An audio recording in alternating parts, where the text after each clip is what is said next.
2004 రాజశేఖర రెడ్డి ముఖ్యమంత్రి అయిన తర్వాత కొంతమంది ఐఏఎస్ ఆఫీసర్లు, ఐపీఎస్ ఆఫీసర్లు తప్పుడు పనులు చేశారు. నాడు అనుభవించారు, జైళ్ల పాలయ్యారు. ఇప్పటికీ ఉన్నారు, చూస్తూనే ఉన్నాం వాళ్ళ పరిస్థితి ఎలా ఉందో. అదే పందాన్ని కొనసాగిస్తూ కొడుకు జగన్మోహన్ రెడ్డి సీఎం అయిన తర్వాత కూడా కొంతమంది అదే బాటలో పయనించారు. నాడు రాజశేఖర రెడ్డి హయాంలో తప్పుడు పనులు చేసిన అధికారులు ఎన్ని కష్టాలు పడ్డారో, ఎన్ని బాధలు పడ్డారో, జైల్లో మగ్గిన సంగతి చూసిన తర్వాత కూడా బరి తెగించి 2019 తర్వాత కూడా అదే రకంగా వ్యవహరించారు. ఇవాళ చూస్తున్నాం, ఐపీఎస్లు సస్పెన్షన్లో ఉన్నారు, జైలు బాట కొంతమంది, ఇంటరాగేషన్ బాట కొంతమంది. ఎందుకు అలా చేశారో, ఏం ఆశించి చేశారో, ఏ లెక్క కోసం చేశారో ఇన్వెస్టిగేషన్లో బయటపడతాయి. డిఐజీ ర్యాంక్ అధికారి ఆంజనేయులు, ఆయనకి తెలుసు తప్పు చేయకూడదు, తప్పు చేస్తే శిక్ష అనుభవించక తప్పదని, అయినా తప్పులు చేశాడు ఆయన. అంటే ఆ బరితెగింపు ఏంటో, ఆ వ్యవహార శైలి ఏంటో అర్థం చేసుకోవాలి. జగన్మోహన్ రెడ్డితో సావాసం చేస్తే ఎవరైనా జైలుకి వెళ్లాల్సిందే. నాడు రాజశేఖర రెడ్డితో సావాసం చేసి జైలుకి వెళ్ళిన వాళ్ళ సంగతి చూసాం. శ్రీలక్ష్మి లాంటి గొప్ప ఐఏఎస్ అధికారి కూడా జైలు పాలయ్యారు. వీళ్ళతో సావాసాలు అట్లా ఉంటాయి. 6 నెలలు సావాసం చేస్తే వాళ్ళు అవుతారన్న సామెత ఉంది. అట్లాగే ఈ వైఎస్ కుటుంబంతో సావాసం చేసిన వాళ్ళు ఎవరైనా సరే ముద్ర వేయించుకుని జైలు పాలు కాక తప్పదు. అదే హోంమంత్రి గారు అంటున్నారు, తప్పుడు పని చేసిన వాళ్ళు అనుభవించక తప్పదని. అనుభవిస్తున్నారు, అనుభవించబోతున్నారు కూడా.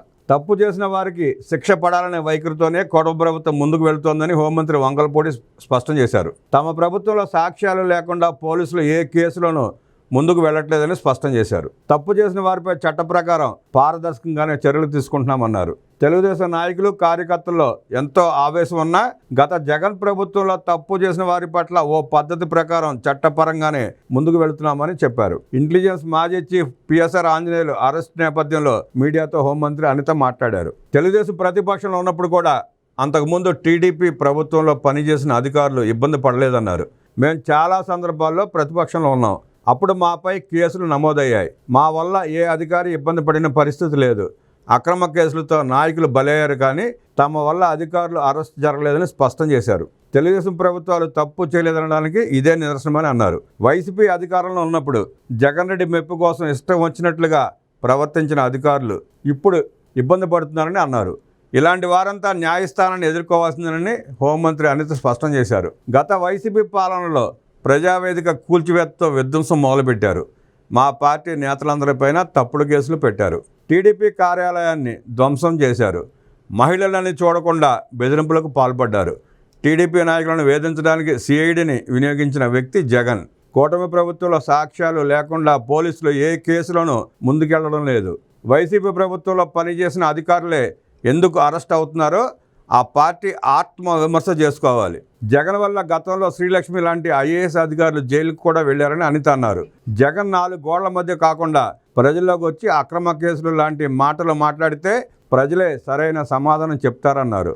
డ్రైవర్ సుబ్రహ్మణ్యం తల్లిదండ్రుల విజ్ఞప్తి మేరకే డోర్ డెలివరీ కేసు పునర్విచారణ జరుగుతోందని అనిత ఈ సందర్భంగా తెలియజేశారు. వైసీపీ ప్రభుత్వంలోనే పనిచేసిన అధికారులే ఎందుకు అరెస్ట్ అవుతున్నారో ఆ పార్టీ ఆత్మ విమర్శ చేసుకోవడంతో పాటు అధికారులు కూడా ఆత్మ విమర్శ చేసుకోవాలి. తెలుగుదేశం పార్టీ అధికారంలో ఉన్నప్పుడు కానీ, నారా చంద్రబాబు నాయుడు గారు ముఖ్యమంత్రిగా ఉన్నప్పుడు కానీ ఏనాడు ఏ అధికారి కోర్టు మెట్లెక్కిన పరిస్థితి లేదు, అరెస్ట్ అయిన పరిస్థితి లేదు. వైఎస్ రాజశేఖర రెడ్డి ప్రభుత్వంలో పనిచేసిన అధికారులు ఎందుకు అరెస్ట్ అయ్యారు? వైఎస్ జగన్మోహన్ రెడ్డి ముఖ్యమంత్రిగా ఉన్నప్పుడు పనిచేసిన అధికారులు ఎందుకు అరెస్ట్ అవుతున్నారు? తప్పులు చేయబట్టే కదా. వాళ్ళ ఆదేశాలకు లొంగిపోయి పనిచేయడం వల్లే ఇవాళ ఈ తిప్పలు. చట్ట వ్యతిరేక కార్యకలాపాలు చేపట్టే నేడు ఐపీఎస్లు జైళ్ల బాట పడుతున్నారు, కోర్టు మెట్లు ఎక్కుతున్నారు. వీళ్ళని ఐపీఎస్లు అనే కంటే జగన్ పర్సనల్ స్టాఫ్ అంటాం better. Jaganmohan Reddy personal staff కానీ వీళ్ళంతా వ్యవహరించారు. నాడు ఈ పిఎస్ఆర్ ఆంజనేయుల సంగతి చూసాం మనం. గత 5 ఏళ్ల పాలనలో ఎన్ని అరాచకాలు చేసాడో చూసాం మనం. ఒకప్పుడు చంద్రబాబు నాయుడు గారు ముఖ్యమంత్రిగా ఉన్నప్పుడు ఈ పిఎస్ఆర్ ఆంజనేయులు గుంటూరు ఎస్పీగా చేశాడు ఈయన. ఆ కాలంలో తెలుగుదేశం పార్టీ నాయకులను చాలామందిని ఇబ్బంది పెట్టాడు. అయినా ప్రభుత్వం జోక్యం చేసుకోవాలా. చంద్రబాబు నాయుడు గారు ఎప్పుడు జోక్యం చేసుకోవాలా, వ్యవస్థలో ఎప్పుడు వెళ్ళిపెట్టాల ఆయన. జగన్మోహన్ రెడ్డి అంటే గత 5 ఏళ్ల పాలనలో ప్రతి పని ఆఖరికి గ్రామ స్థాయిలో, మండల స్థాయిలో ఉన్న పోలీస్ స్టేషన్లో కూడా ఎంటర్ అయిపోయి పనులు చేపించాడు. ఆనాడు హోంమంత్రికి ఏమీ అవకాశాలు లేవు, మాట్లాడే హక్కు కూడా లేదు. మాట్లాడలేకపోయారు మంత్రులు ఎవరో. అంతా సకల శాఖ మంత్రే సజ్జల రామకృష్ణారెడ్డి గారు చూసుకున్నాడు అన్ని. జగన్మోహన్ రెడ్డి బటన్ నొక్కితే ఈయన ఫోన్ చేసి చక్కగా చెప్పేవాడు అనమాట. బటన్ నొక్కడం అంటే బ్యాంకులో డబ్బులు వేయటానికి బటన్ నొక్కడం కాదు, బ్లాక్ రూమ్లోకి వచ్చి లోపల కాలింగ్ బెల్ నొక్కితే బయట సజ్జల వెళ్ళి లోపలికి వెళ్ళి కనుక్కొచ్చి పోలీస్ స్టేషన్లకు ఫోన్లు చేసి ఇలాంటి కార్యక్రమాలు మొత్తం చేశారనమాట.